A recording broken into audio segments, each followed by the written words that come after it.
Bismillahirrahmanirrahim.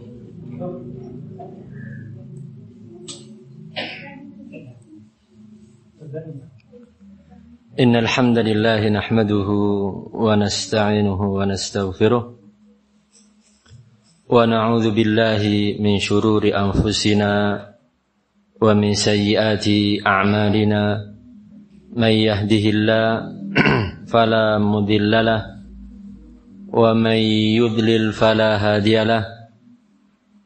Ashhadu an la ilaha illallah wahdahu la syarikalah iqraran bihi wa tauhida wa ashhadu anna Muhammadan abduhu wa rasuluh sallallahu alaihi wa ala alihi wa sahbihi wa sallama taslima amma ba'd. Alhamdulillah, kita di malam hari ini diberikan kesempatan oleh Allah Subhanahu wa taala bisa berjumpa di majelis ini yang merupakan majelis ilmu yang kita berharap semoga ini termasuk bagian amal ibadah kita, yaitu amal ibadah dalam talabul ilm. Yang mana yang saya pribadi secara khusus sudah lama tidak ke tempat ini. Yang qadar Allah ma syaa fa'al wa ma syaa fa'al, kondisi pandemi sempat memisahkan kita dalam beberapa waktu yang lama. Akan tapi alhamdulillah itu hanya sekedar berpisah dalam makna jauhnya fisik saja. Adapun kedekatan fil qalb dan dalam hal ukhuwah imaniyah, ukhuwah manhajiyah, alhamdulillah masih terjalin bainana wa bainakum jami'an. Alhamdulillah. Dan alhamdulillah kita di malam hari ini kembali berjumpa dan dalam kesempatan yang mulia pula, yaitu di majelis ilmu. Sebelum kita memulai lebih lanjut, sedikit penjelasan dari tadi dalam sholat kita yang Anda sampaikan untuk melepas masker, yakni itu kaitannya dengan sholat, amal ibadah sholat. Adab, yakni diperbolehkan untuk melepas masker, adapun yang lainnya tetap masih berlaku selain sholat. Hari ini kenapa? Karena memang kebetulan hari ini tadi kita mencoba bertanya kepada al-jihah resmiyah, pihak berwenang. Kita mengirim surat secara melalui email kepada beberapa lembaga, mulai dari provinsi sampai ke pusat. Kita kirim beberapa surat ke departemen Kementerian Kesehatan dan Dinas Kesehatan Provinsi, demikian pula Kementerian Agama. Kita tanya tentang kondisi yang ada. Kebetulan memang pertanyaannya terkait dengan ma'had. Kita jelaskan kondisi yang ada, fakta-faktanya, bahwasanya ma'had kita alhamdulillah sudah mayoritas sudah vaksin, baik booster maupun yang belum booster, untuk usia yang memang belum bisa booster, dengan cakupan yang sekitar 90%, hampir semua, hampir total. Kemudian kita jelaskan juga kondisi tempat kita berada yang sudah berzona kuning secara kabupaten dan secara provinsi. Yang alhamdulillah tak berselang lama kita kirim surat sekitar jam 9. 2 jam setelah itu ada jawaban dari Kementerian Kesehatan. Dijawab bahwasanya terima kasih sudah menghubungi kami untuk menanyakan permasalahannya. Menjawab pertanyaan itu adalah sebagaimana beliau pihak Kemenkes mengisyaratkan kepada pernyataan MUI beberapa waktu yang lalu, yaitu yang untuk umat muslim diperbolehkan melepas masker atau sholat tanpa menggunakan masker seiring pelonggaran protokol oleh pemerintah. Ini memang pertanyaan bersifat khusus. Pertanyaannya bersifat khusus kaitannya dengan ma'had kita. Akan tapi jawabannya umum. Jawabannya umum. Karena apa? Mengisyaratkan kepada pernyataan bahwa setiap muslim maka boleh sholat tanpa menggunakan masker. Umat muslim. Sehingga karena jawabannya umum sehingga tidak terbatas pada ma'had kita saja. Karena yang tadi Anda sampaikan untuk melepas masker. Barakallahu fikum. Dan itu bagi yang sehat. Ya, jawabannya juga disebutkan bagi yang sehat, umat muslim yang sehat. Artinya kalau dia sakit, maka tetap menggunakan masker meskipun sholat. Kenapa kita berkepentingan untuk bertanya seperti ini? Karena memang dalam sholat itu sebagian ulama berpendapat makruh menggunakan penutup hidung dan mulut. Nah, makruh. Walaupun tidak sampai haram dan tidak mempengaruhi sah tidaknya sholat, tapi makruh. Nah, hukum makruh ini apabila memang sudah tidak ada sebab-sebabnya atau kondisi tidak lagi darurat, maka sebaiknya kita hindari hukum makruh ini. Sehingga tetap pada al-asal, yaitu tanpa adanya penutup hidung atau mulut. Tapi itu mungkin penjelasan ringkas terkait masalah masker. Maka ikhwani fiddin rahimani wa rahmakumullah, kita di malam hari ini fa insyaallah taala sebagaimana yang sudah diumumkan, yaitu kajian kita membahas kitab yang berjudul Imdadus Salafi bi Usul wa Qawaid fil Manhajis Salafi. Kitab ini yang merupakan kitab yang ringkas, berasal dari sebuah ceramah yang ditranskrip, yang kemudian dikoreksi oleh penceramahnya, yaitu Al-Imam Al-Allamah Al-Walid Ubaid bin Abdullah bin Sulaiman Al-Hamdani Al-Jabiri rahimahullahu ta'ala.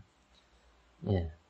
Baru kurang lebih sepekan ini kita mengatakan rahimahullah terhadap beliau, karena memang beliau kurang lebih di Selasa pekan yang lalu telah meninggal dunia, meninggalkan kita untuk selama-lamanya.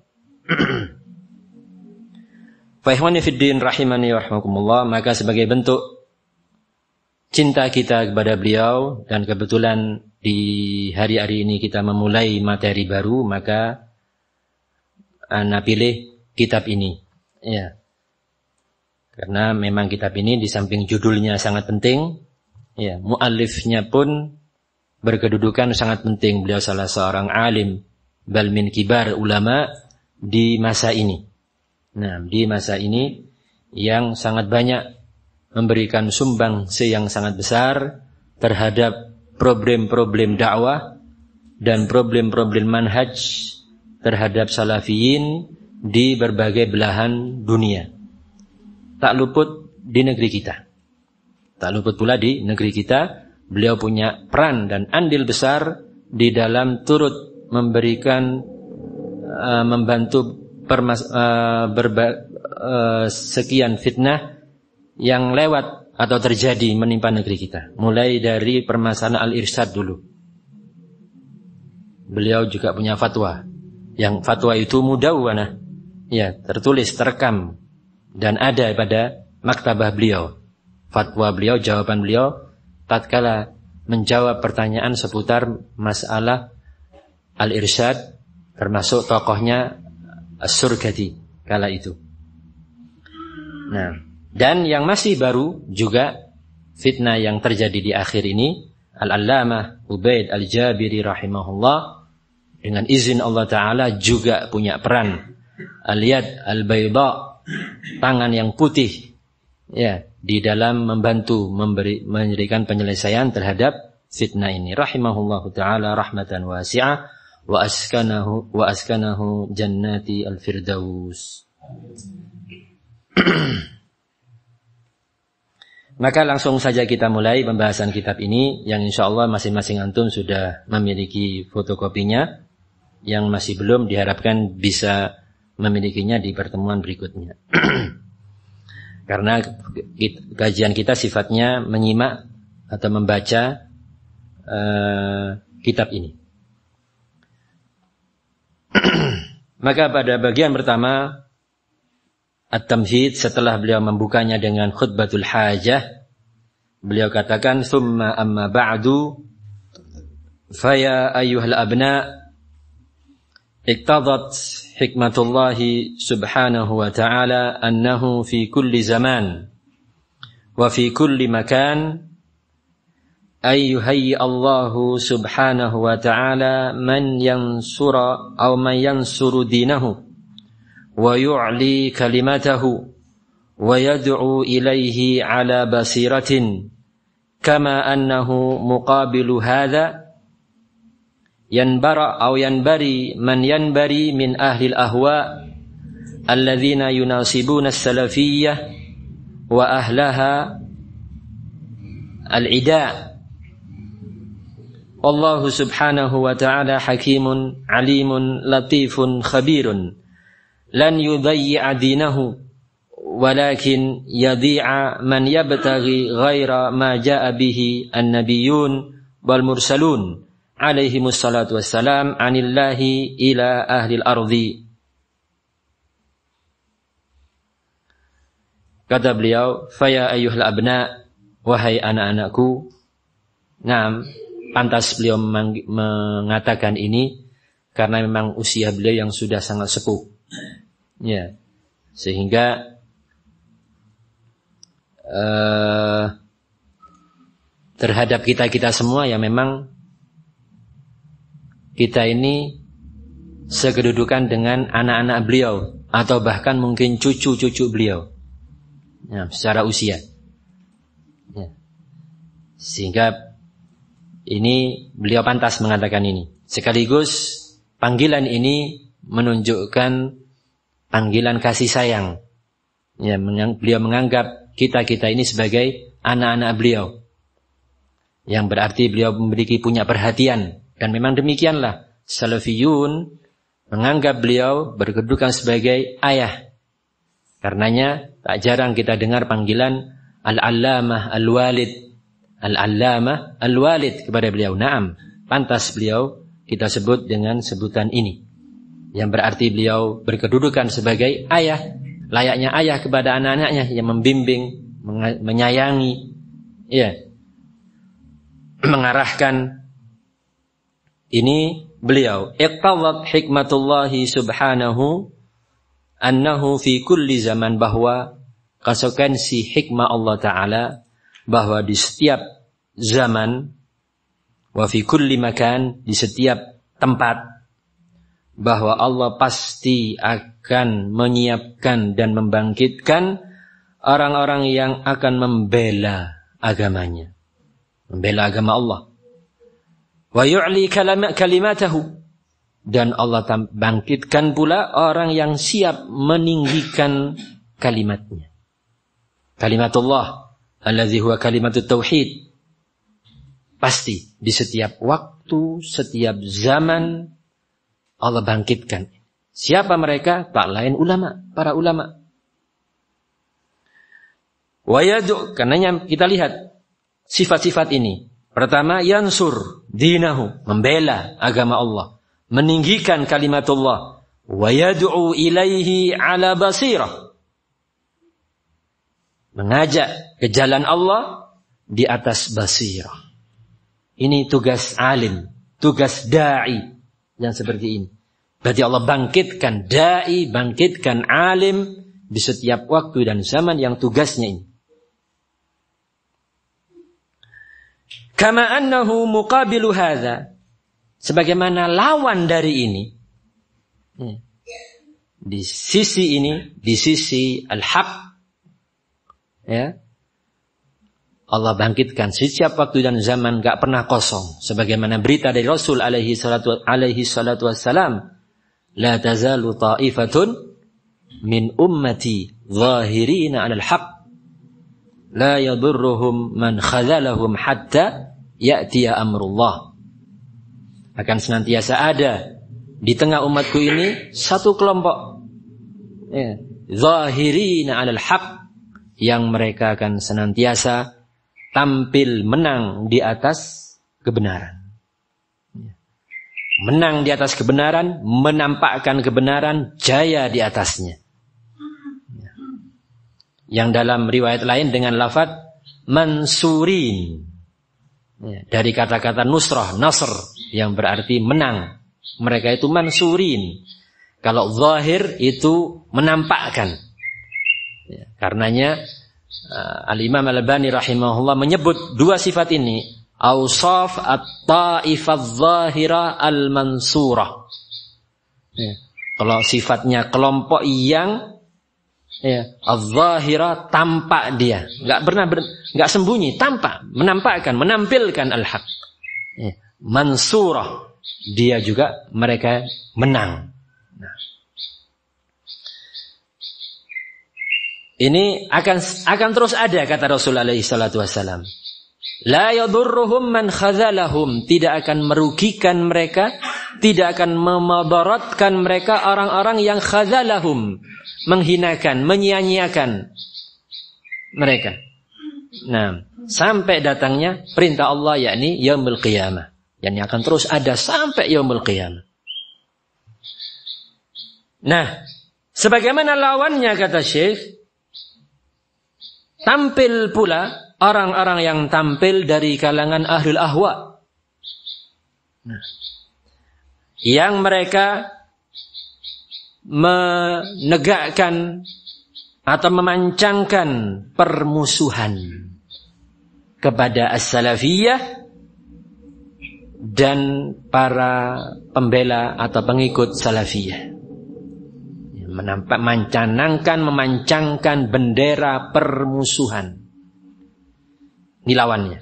Di situ Allah bangkitkan para ulama, para duat yang membela agama Allah, meninggikan kalimatullah, mengajak umat ke jalan Allah di atas basirah.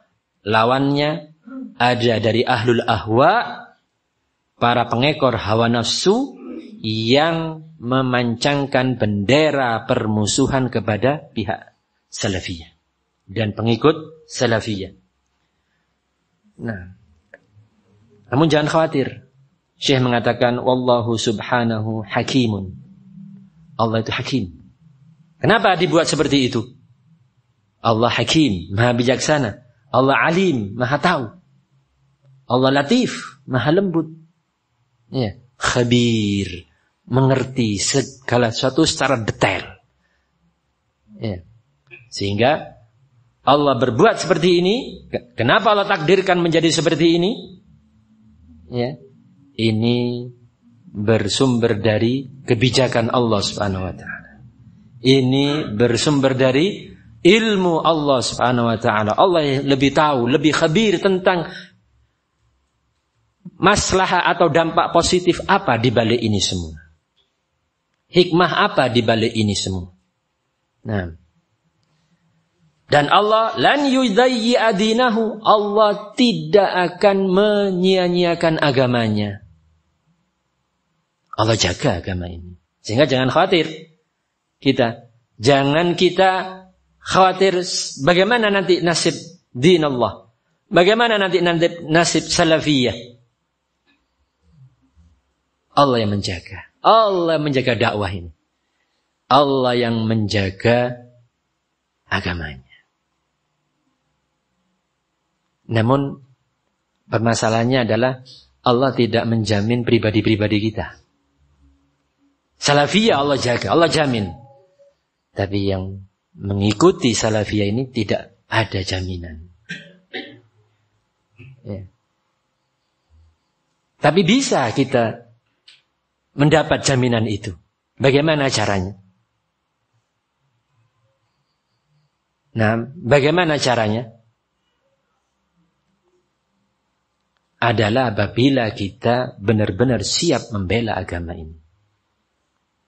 Nah, benar-benar kita siap membela agama Allah Subhanahu wa taala karena Allah telah berjanji, Allah telah pastikan bahwa setiap siapa saja yang membela agamanya pasti akan Allah bela. Sebagaimana tadi, la tazalu ta'ifatun min ummati zahirina 'alal haq. maka kita harus masuk ke jajaran ini. Ke jajaran siapa? Taifah al-mansurah. Siapa mereka? Yang dikatakan oleh para ulama ahlul ilm. Maka kita bersama berjalan di atas ilmu ini. La yudayyi' dinahu walakin yudayyi' man yabtaghi ghaira ma ja'a bihi an-nabiyyun wal mursaluna 'anillahi subhanahu wa ta'ala ila ahlil ardi. Namun yang akan Allah sia-siakan adalah orang yang yabtaghi, menginginkan selain apa yang dibawa oleh para nabi dan para rasul. Ya, yang Allah utus ke muka bumi ini. Artinya apa? Apabila dia memang tidak mau mengikuti jalan para rasul. Ini yang akan Allah telantarkan. Ini yang akan Allah sia-siakan.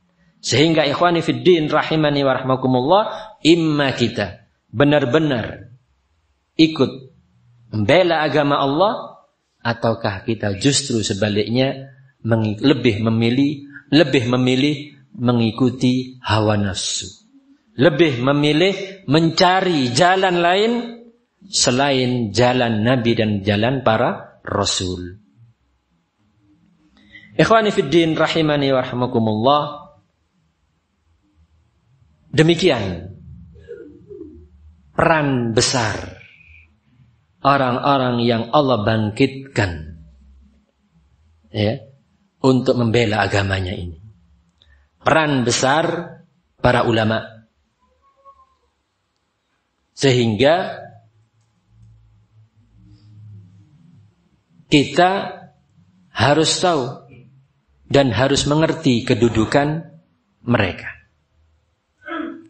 Pembahasan tentang fadl al-ilmu atau fadl al-ilmi wal ulama itu mungkin sudah sering dan banyak kita dengar.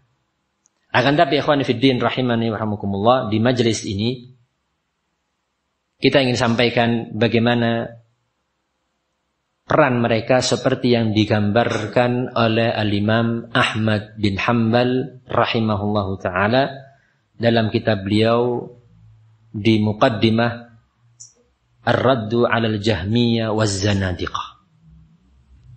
Di Muqaddimah beliau menyampaikan atau beliau mengawali kitab beliau ini dengan Muqaddimah yang di situ beliau menyebutkan, menyinggung peran para ulama ini. Kata beliau, alhamdulillahilladzi ja'ala fi kulli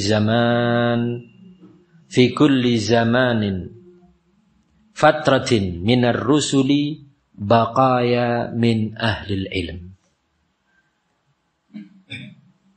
Segala puji bagi Allah Ta'ala yang telah menjadikan di setiap waktu zaman yang kosong dari para rasul, yakni setiap jeda para rasul. Sejak masa lalu, ketika jeda tidak ada para rasul, maka di situ Allah bangkitkan baqaya min ahlil ilm. Adanya sisa-sisa yang masih ada dari kalangan ahlul ilm.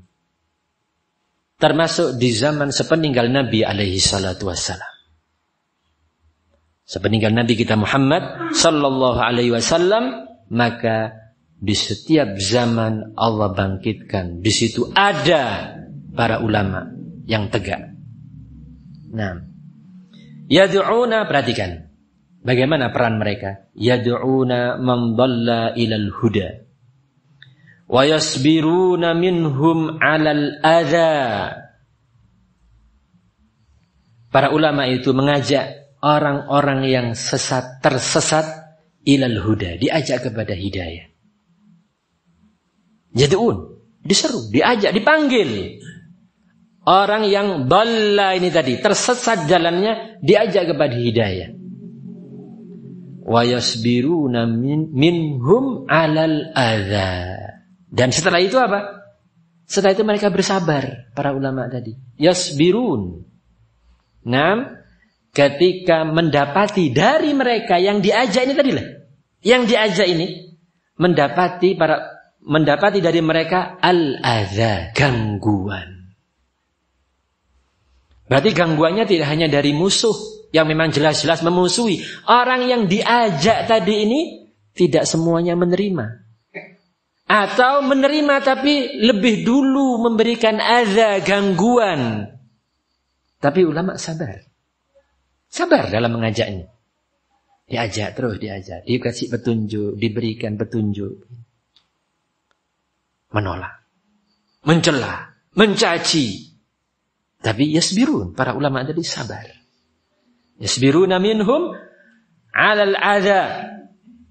Yuhyuna bi kitabillahil mauta. Para ulama tadi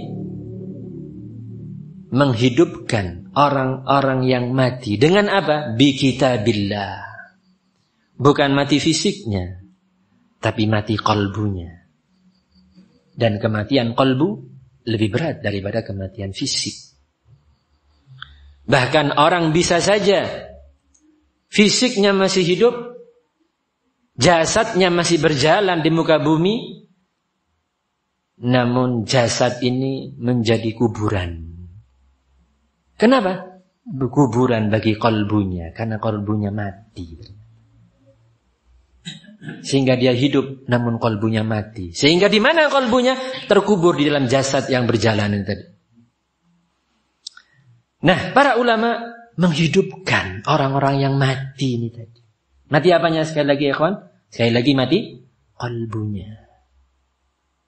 Dengan apa para ulama menghidupkan? Bi kitabillah. Wa yubsiruna binurillahi ahlal ama. Dan mereka memberikan basirah, memberikan basirah bagi orang-orang yang buta. Buta apanya? Buta qalbunya. Diberikan penglihatan. Ya. Karena tak sedikit orang yang melihat, namun dia mengalami kebutaan pada basirahnya, pada qalbunya. Ya, ini diberikan penglihatan oleh para ulama. Berupaya dikembalikan supaya basirahnya ini bisa melihat kembali. Fakam min qatilin di iblis qad ahyauhu. Berapa banyak orang yang telah menjadi korban terbunuh. Ya. Korban-korban yang terbunuh oleh iblis, qad ahyauhu, berhasil mereka hidupkan. Bukan upaya yang sia-sia, berhasil mereka hidupkan. Yang sudah menjadi korban dibunuh oleh iblis, berhasil dihidupkan oleh para ulama. Wa kam min dalin ta'ihin qad hadauhu. Berapa banyak orang yang sudah benar-benar tersesat, jauh tersesatnya, berhasil mereka kasih hidayah, kembali ke jalan yang benar. Fama ahsana atharahum 'alan nas. Betapa indah ya, jasa mereka kepada umat manusia. Wa akbaha atharan nasi 'alaihim. Namun sebaliknya, betapa jelek balasan manusia kepada mereka. Berapa banyak orang yang enggak ngerti siapa alim, siapa ulama. Ya.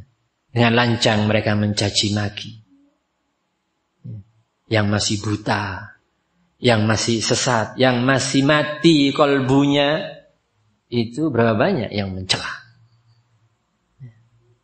mengganggu, mengusir, menjatuhkan kehormatan para ulama, tak menghargai lagi fatwa wa irsyadat, bimbingan-bimbingan para ulama.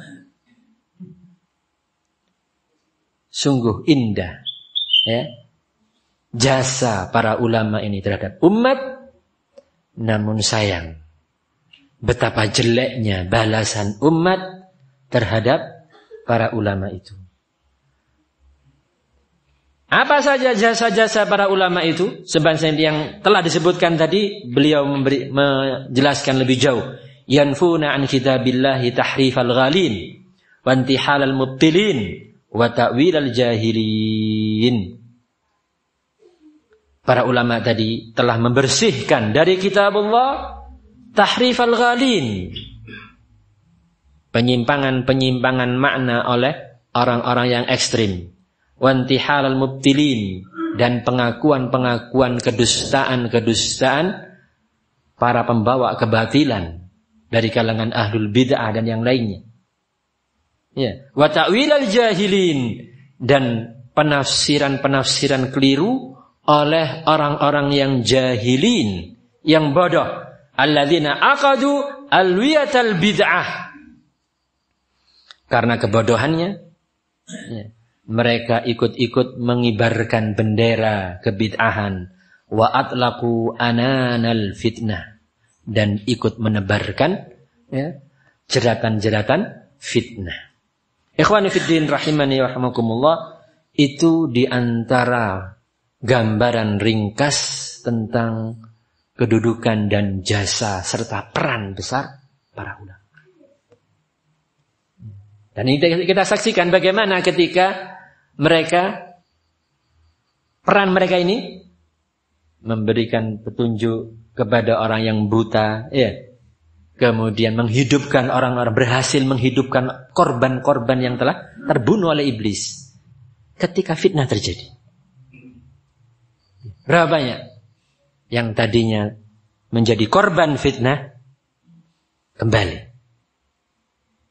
kepada jalan yang hak, mendapatkan pencerahan melalui siapa? Ba'dallah azza wa jalla, melalui hidayah, bimbingan-bimbingan, fatwa-fatwa, jawaban-jawaban, arahan-arahan para ulama. Dan kita saksikan bagaimana balasan jelek umat terhadap para ulama dari para ahlul fitan, dari para ahlul bid'ah, dari para ahlul dhalal, ahlul ahwa, pengekor hawa nafsu. Yang bukan hanya, balasan jelek ini bukan hanya pada bagaimana mereka mencaci maki, melecehkan pribadi ulama itu, tapi yang lebih parah dari itu, bagaimana mereka meninggalkan, menghinakan bimbingan-bimbingan, fatwa-fatwa ulama tadi. Nah, ini yang lebih parah sesungguhnya. Mencaci mereka pribadinya itu suatu kejahatan terhadap para ulama. Tapi merendahkan fatwa-fatwanya, mendustakan bimbingan-bimbingannya, ini lebih besar lagi. Naam ya ikhwan,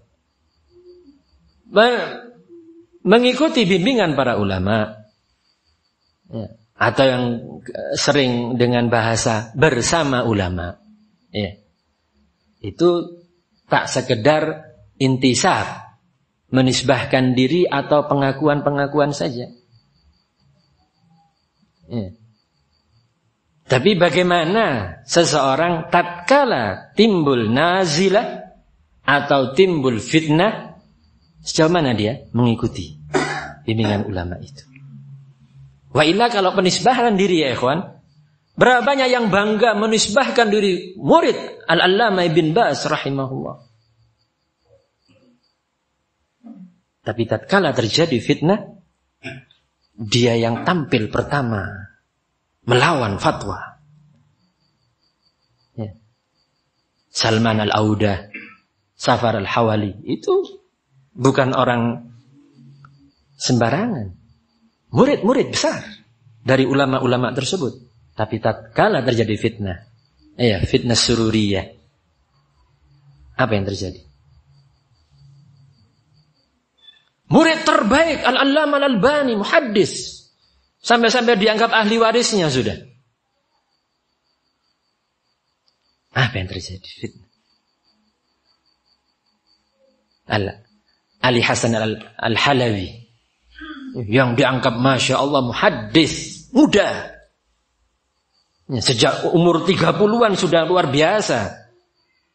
Nah, tahqiqatnya banyak, Masya Allah.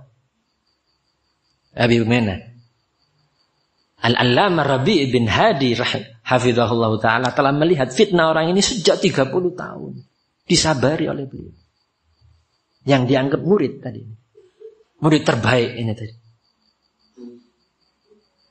Nah. Ketika seorang alim meninggal dunia, wah cepat-cepat menyampaikan takziahnya. Pertama nulis Al-Allamah Ubaid meninggal dunia. Menunjukkan apa? Kami sedih. Ya hadza yantasib ila al-Allamah Ubaid al-Jabiri dalam keadaan dia menginjak-injak fatwa beliau. Yang beliau dengan tegas mentahdzir umat dari Muhammad bin Hadi, tapi hadza musafik. Ya, menampakkan kesedihannya terhadap Ubaid al-Jabiri. Apa, Pak? Intisab apa ini? Nah, kayak tampil pertama sedih. Anda sama telah menginjak-injak fatwa Syekh Ubaid al-Jabiri. Termasuk beberapa hari yang lalu, tersebar audio menerjemahkan takziah. Ya, dalam keadaan wasiat beliau Ubaid al-Jabiri rahimahullah telah diinjak-injak sejak sekian waktu yang lalu. Barakallahu fikum.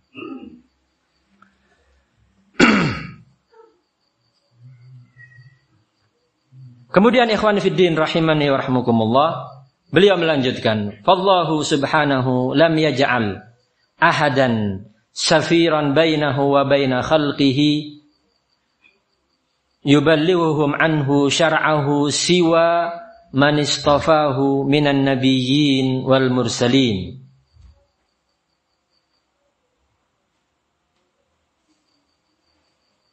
Allah subhanahu wa ta'ala tidaklah menjadikan seorang pun sebagai safir, duta, antara dia dengan makhluknya, ya, yang menyampaikan dari Allah ta'ala syariat-syariatnya kepada makhluk-makhluknya, kecuali orang-orang yang Allah pilih, yaitu dari kalangan para nabi dan para rasul. Para nabi dan para rasul itulah duta, ya, antara Allah dengan makhluknya. Dalam hal apa? Penyampaian syariat. Dalam hal penyampaian risalah. Para nabi dan para rasul itulah perantara antara Allah dengan makhluk, dengan hamba-hambanya, dalam hal apa? Penyampaian risalah. Bukan dalam hal doa atau ibadah, lah. Adapun menjadikan makhluk perantara antara hamba dengan Allah dalam hal doa, dalam hal ibadah, ada kufur, ada syirik. Tapi para rasul itu adalah perantara, namun dalam hal penyampaian risalah. Wala in kana fi ba'dil azmina wal amkinah. Sehingga maksudnya apa kata beliau? Yakni ya'tamid alaihim. Dalam hal penyampaian risalah, dan beliau para nabi dan para rasul itulah yang berhak untuk diikuti. Maka meskipun fi ba'dil azmina wal amkinah, mungkin di sebagian zaman dan di sebagian waktu, di sebagian zaman dan di sebagian tempat, ta'assafa bin nas asifatul hawa. Badai hawa nafsu itu menerpa umat manusia, sehingga mereka kehilangan arah. Nah, karena apa? Hawa nafsu menguasai, merajalela, sehingga banyak orang yang terseret, banyak orang yang tersesat, terpelanting dari jalan para nabi dan para rasul. Ya, ada di satu tempat atau di satu waktu hawa nafsu benar-benar menerpa umat. Seperti yang terjadi, yang kondisi-kondisi kritis Yang disebutkan para ulama bahwa Allah Ta'ala menyelamatkan umat ini dengan 2 tokoh besar. Ini sebagai contoh saja. Allah selamatkan umat ini dengan 2 tokoh besar, yaitu Abu Bakar As-Siddiq fi ayyamir riddah dan dengan Ahmad bin Hanbal fi ayyamil mihnah. Yani ketika fitnah riddah terjadi, pemurtatan atau kemurtatan besar-besaran kala itu, ya sebagian sahabat ragu untuk bertindak. Ya, ragu untuk bertindak. Gimana ini? Namun Abu Bakar As-Siddiq radhiyallahu an kokoh, tampil memerangi mereka. Kenapa ragunya para sahabat? Sebagian sahabat yang lainnya ragu memerangi karena mereka mengucapkan la ilaha illallah, kaif mau diperangi ini? Namun Allah berikan sabat kepada Khalifah Abu Bakar As-Siddiq untuk tampil memerangi mereka. Meskipun mereka mengucapkan la ilaha illallah, namun mereka telah murtad dari agamanya. Kritis, hampir-hampir saja gerakan ini gak terbendung. Hampir-hampir saja. Kalau nggak terbendung, apa yang terjadi terus? Kritis kondisi. Allah selamatkan dengan Abu Bakar As-Siddiq. Demikian pula di ayyamul mihnah. Kritis, hampir-hampir saja. Ahlus sunnah, madhab ahlus sunnah sirna. Yaitu pada masa fitnah khalqul Quran. Semua diwajibkan harus mengakui Al-Quran makhluk. Al-Quran makhluk. Yang enggak dibunuh. Ada madrasah, diawasi itu. Apa madrasah? Kurikulumnya apa? Masih Al-Quran kalamullah atau makhluk? Kalau Al-Quran makhluk. Kalau masih kalamullah, suruh ganti. Kalau enggak mau, bubarkan. Bunuh orang-orangnya. Negara langsung yang nyaris yang bertahan tinggal Imam Ahmad rahimahullah. Yang para ulama yang lainnya, muhaddisun yang lainnya, alal fadl minhum, lebih memilih mengambil rukhsah dalam kondisi ini. Namun Imam Ahmad memandang tidak. Justru saat ini harus mengambil as-sabr, al-jihad. Sehingga beliau rela dipukul, dicambuk sampai hampir hilang akal beliau karena azab, deraan, siksaan yang sangat pedih. Yang itu tidak dirasakan sekali periode pemerintahan, 3 kali periode pemerintahan. Namun beliau, Allah berikan sabat, kokoh sehingga tertahan. Madhab ahlus sunnah tetap kokoh. Nah, demikian fitnah terkadang apa? Benar-benar mendominasi ya kawan. Ya, sehingga apa? Al-hawa ketika itu yang benar-benar gencar, sehingga yastauhish katsirun min ahli sunnah likathrati mukhalifihim, benar-benar tidak tenang, gundah, bingung ya ahlus sunnah karena banyaknya orang-orang yang menentang atau menyelisihi jalan yang benar, menyelisihi sunnah, sehingga yastauhish, bingung mereka, tidak tenang, gundah. Di atas sunnah ini gundah, yastauhish. Karena banyak yang menyelisih. Nah, kata beliau, jika kondisi seperti ini, fa innahu yuslihim salah satu umur yang akan menghibur dan membuat tenang serta membuat mereka tetap kokoh itu ada 3 perkara. Ini nasihat beliau ini sangat penting ya ikhwan, yang mungkin sebagian kita mengalami kondisi seperti ini. Ya, kondisi kita ingin kokoh namun betapa sulitnya. Gundah kita di situ. Kita serba tidak tenang. Maka kata beliau, ingat, akan menghibur kita, membuat kita tenang dan membuat kita akan tetap mantap dan semakin kokoh ada 3 perkara.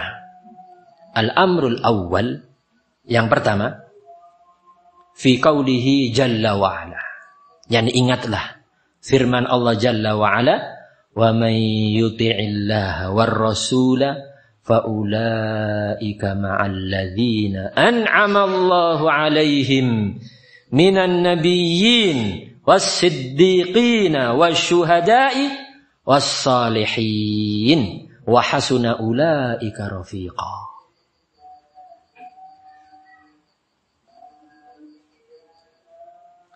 Barang siapa yang mentaati Allah dan Rasul-Nya,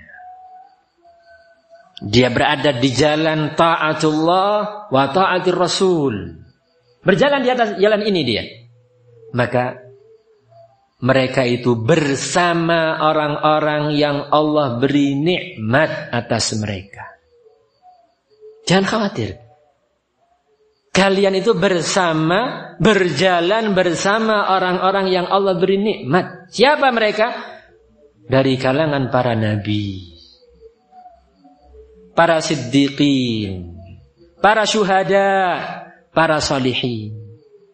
Jangan khawatir. Jalan yang Anda lalui sekarang ini adalah jalannya para nabi, jalannya para syuhada, atau jalannya para siddiqin sebelum itu, jalannya para syuhada. Bersama ini kalian itu. Makanya Allah katakan wa hasuna ulaika rafiqa. Mereka itulah sebaik-baik teman. Silahkan teman karib, teman kerja, teman kantor, ya, meninggalkan kita. Ya. Famili yang sana enggak wawu sama kita, enggak mau lagi sama kita. Teman yang di sana sudah enggak mau lagi. Silahkan. Tapi Anda punya teman yang lebih baik. Sebaik-baik teman siapa? An-nabiyyin, as-siddiqin, as-syuhada, as-salihin. Loh, di mana mereka? Ini di jalan Anda ini. Yang setiap hari kita minta ihdinas siratal mustaqim, siratal ladzina an'amta 'alaihim. Ini. Barang siapa yang mentaati Allah dan Rasul-Nya, maka mereka itu berjalan bersama alladzina an'ama Allahu 'alaihim. Yang kita minta siratal ladzina an'amta 'alaihim. Hamba mohon ya Allah, kami minta jalannya orang-orang yang Engkau beri nikmat atas mereka. Siapa yang Allah beri nikmat? Ini tafsirnya.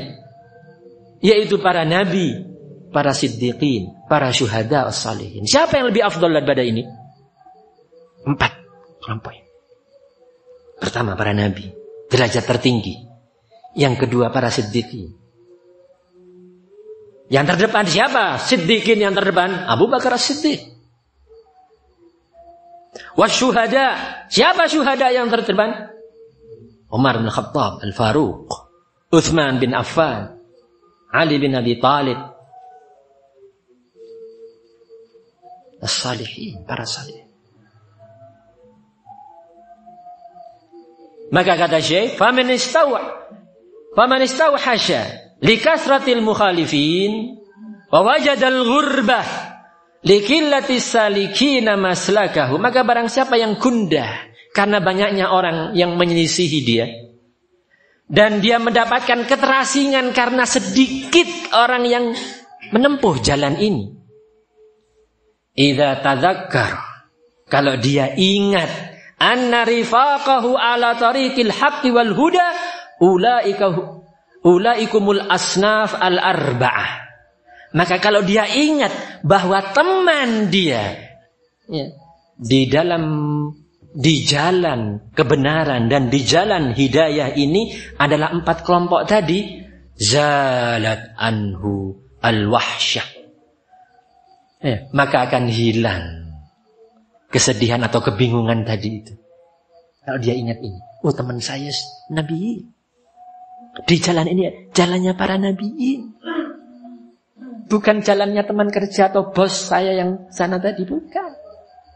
Jalannya para nabi. Gak butuh kita sama mereka.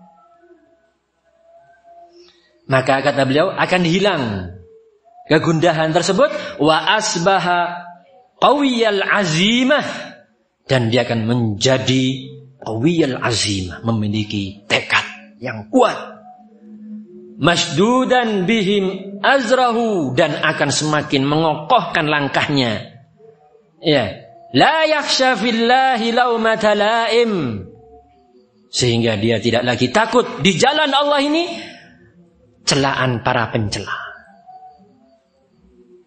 Wala taza'zaha thiqatuhu binasrillahi lijundihi kasrata al-halikin. Atau kasratu al-halikin.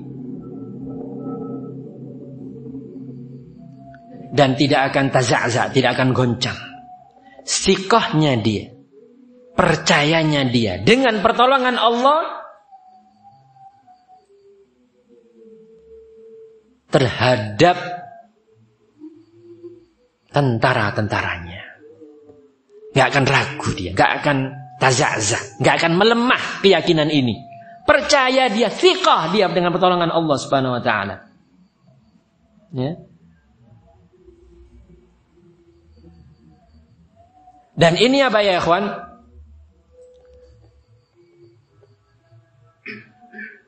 Thiqahnya dia dengan pertolongan Allah Subhanahu wa taala ini tidak akan lemah, tidak akan goncang oleh banyaknya kasratul halikin walakillatus salikin. Banyaknya orang-orang binasa dan sedikitnya orang yang menempuh jalan ini. Dia akan tidak taza'za, tidak akan ragu, tidak akan goncang. Nah, di anna ulaikumus safwa hum khairu ibadillahi minal bashar.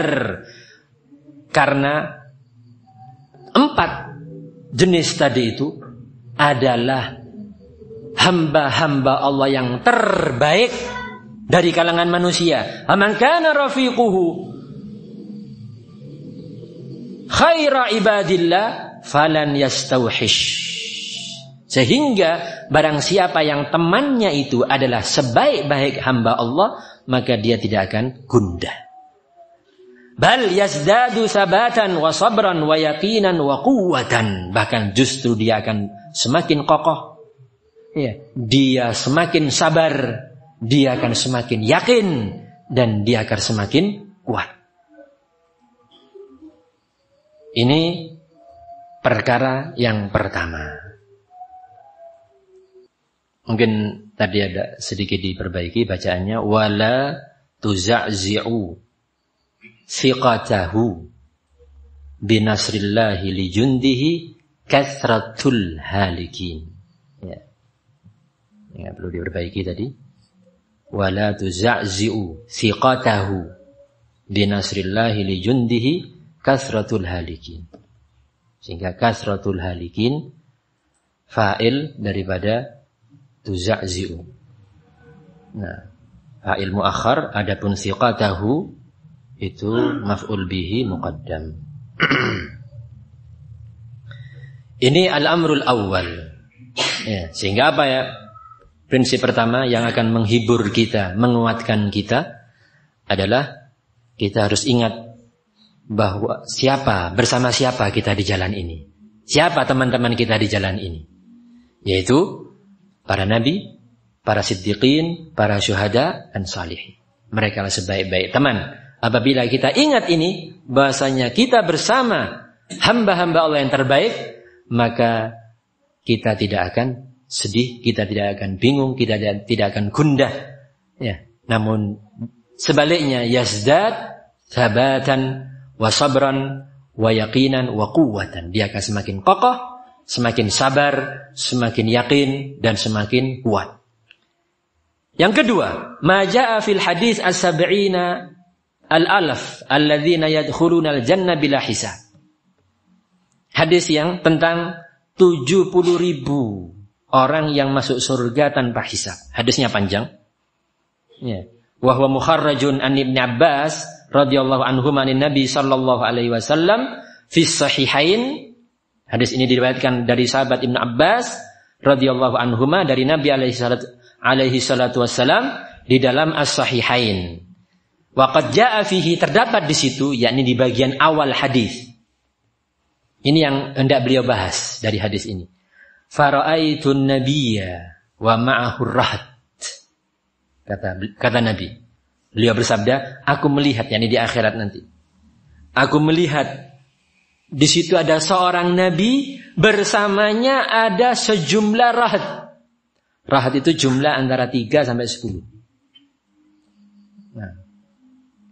wan nabiyya wa ma'ahu ar-rajul war-rajulan. Dan ada pula nabi bersamanya hanya ada satu atau dua orang. Jadi nanti di yaumil qiyamah pengikut nabi ini cuma 2 orang. Atau bahkan 1 orang. Sedikit atau banyak?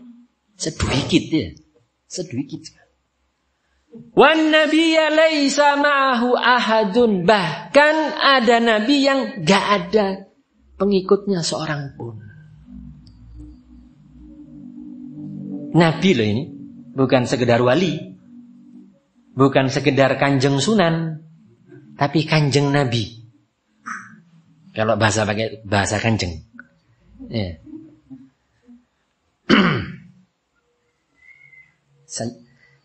Sayyidu afwan. Ya, wan nabi laisa ma'ahu ahad. Ada nabi yang tidak ada seorang pun pengikutnya. Maka kata Syekh Ubaid Al-Jabiri, linata'ammal fi hadzal hadits qalilah. Mari kita renungkan hadis ini sebentar aja. Fa hadzal nabi alladzi jaa'a wa laisa ma'ahu ahadun. Nabi ini yang enggak ada pengikutnya sama sekali. Ila man bu'its. Kepada siapa dia diutus? Ya. Nabi ini diutus kepada siapa? Ila ummah am ila ghairi ummah. Diutus kepada umat atau bukan kepada umat? Dikirim ke hutan gitu, kan enggak. Diutus ke umat.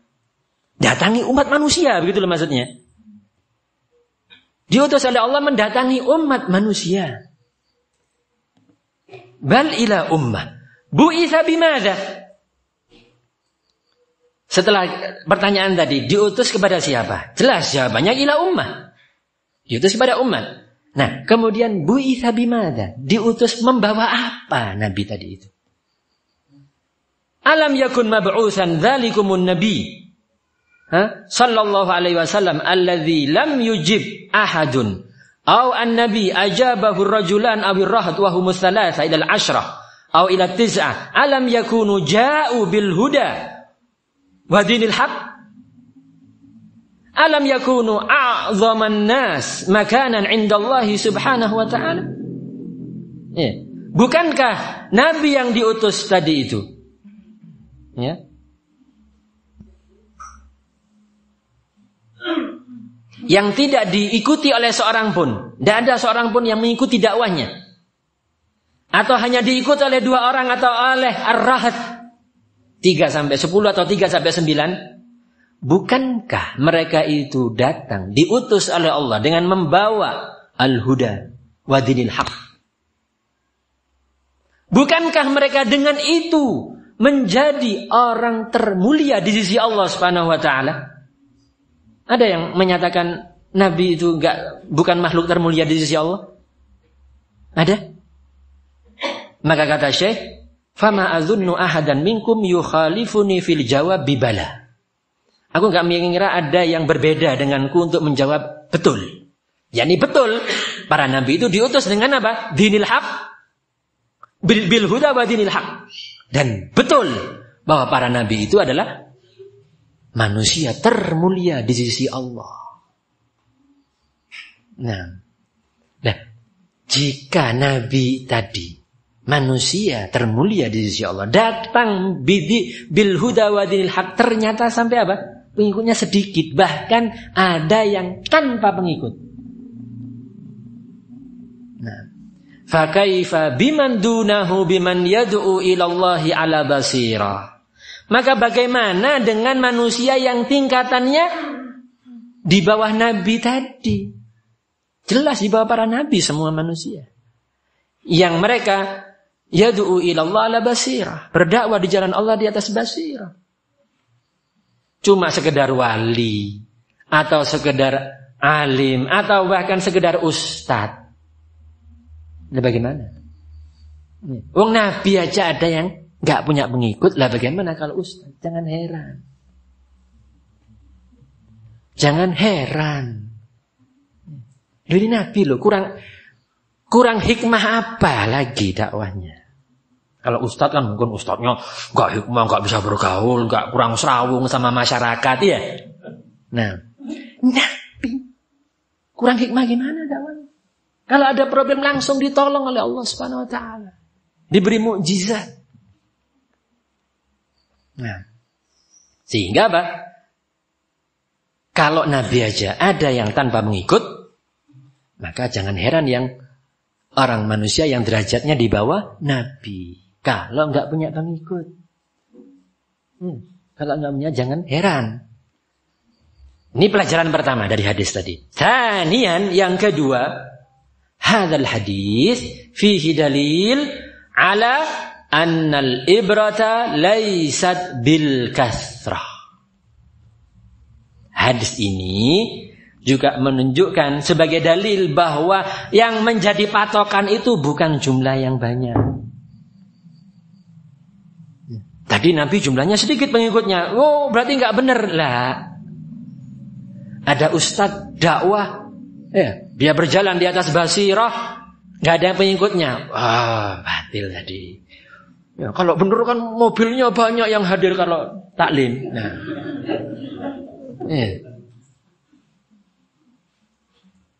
mulai kapan menjadikan ibrah itu dengan banyaknya pengikut?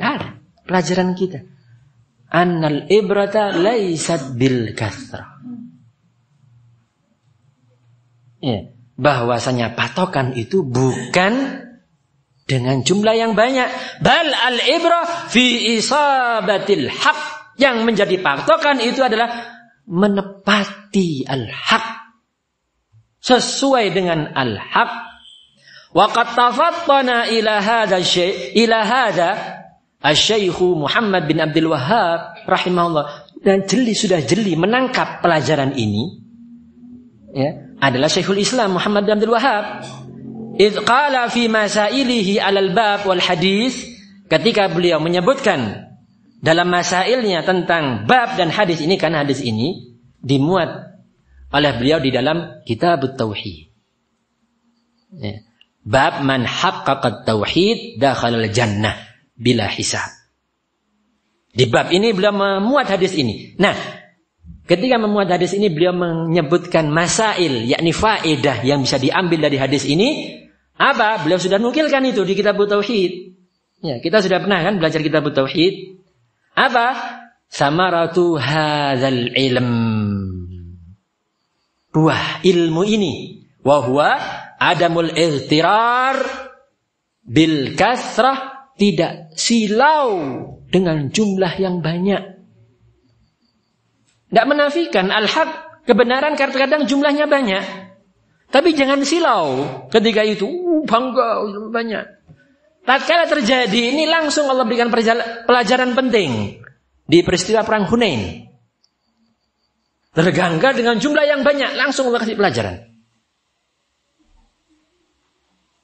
Supaya apa? Jangan tertipu dengan jumlah yang banyak. Rasa bangga dengan jumlah yang banyak. Iya. Wa adamuz zuhud fil qillah, dan jangan meremehkan jumlah yang sedikit. Sedikit berarti. Masa jumlahnya sedikit. Kalau sedikit nanti temannya sedikit. Konsumsinya sedikit. Dananya sedikit. Meremehkan jumlah sedikit. Nah, ini penting untuk kita ingat. Bahasanya ini sudah tercantum di kitab Tauhid. Hadis ini juga bukan hadis yang asing. Sering kita dengar. Sudah kita baca berkali-kali. Yang belajar mesti tahu. Artinya apa? Prinsip ini sebenarnya sudah tertanam di Salafiyin, di Indahlis Sunnah. Tapi mulai kapan prinsip ini tergeser? Mulai kapan? Bangga dengan jumlah yang banyak. Oh, kalau benar mesti banyak yang ikut ke sana. Ini mulai kapan? Diukur satu kebenaran, iya ada fatwanya ulama, tapi jumlahnya sedikit menunjukkan fatwa ulamanya itu diragukan. Ini mulai kapan digeser seperti ini? Kenapa bisa bergeser prinsip ini? Lupa dengan prinsip ini. Bahasanya apa? Kebenaran itu tidak diukur dengan jumlah. Tapi apa kata Syekh? Bal al-ibrah fi isabatil haq. Benar nggak dengan al-haq? Sesuai nggak dengan al-haq? Banyak sedikit, ini berikutnya. Naam. Kebenaran bisa berjumlah banyak. Bisa. Jumlahnya banyak. Jumhur bisa. Tapi kebenaran juga bisa sedikit. Sehingga kata saya belum ingatkan tadi, ketika banyak jangan tertipu, jangan silau. Mesti menang, mesti beginilah. Ketika bersandar dengan jumlah yang banyak ini langsung Allah patahkan. Salah satu pelajaran penting kapan? Di peristiwa perang Hunain. Dan sebaliknya jangan meremehkan jumlah yang sedikit. Sehingga memang jumlah itu bukan patokan kebenaran. Justru sebaliknya. Berapa banyak nusus yang mencela jumlah yang banyak. Wa in tuti' aktsara man fil ardi. Ya, kalau kamu mengikuti kebanyakan orang di muka bumi. Yudilluka an sabili. Maka akan menyesatkan kamu dari jalan Allah Ta'ala. Ini contoh nas yang mencela jumlah yang banyak. Ya. Dan sebaliknya, nas juga memuji jumlah yang sedikit. Ya, ini kita jangan lupa. Walaupun memang sekali lagi apa? Jumlah itu bukan ibrah. Ya, jumlah itu bukan ibrah. Bal al-ibrah fi isabatil haq. Baik ya ikhwan, itu mungkin yang bisa kita sampaikan di malam hari ini. Masih ada, tentunya masih panjang pembahasan ini, termasuk faedah ini masih belum selesai. Namun insyaallah kita lanjutkan di pertemuan yang akan datang biidznillah ta'ala. Wassallallahu ala sayyidina Muhammad wa ala alihi wa sahbihi wasallam walhamdulillahi rabbil alamin.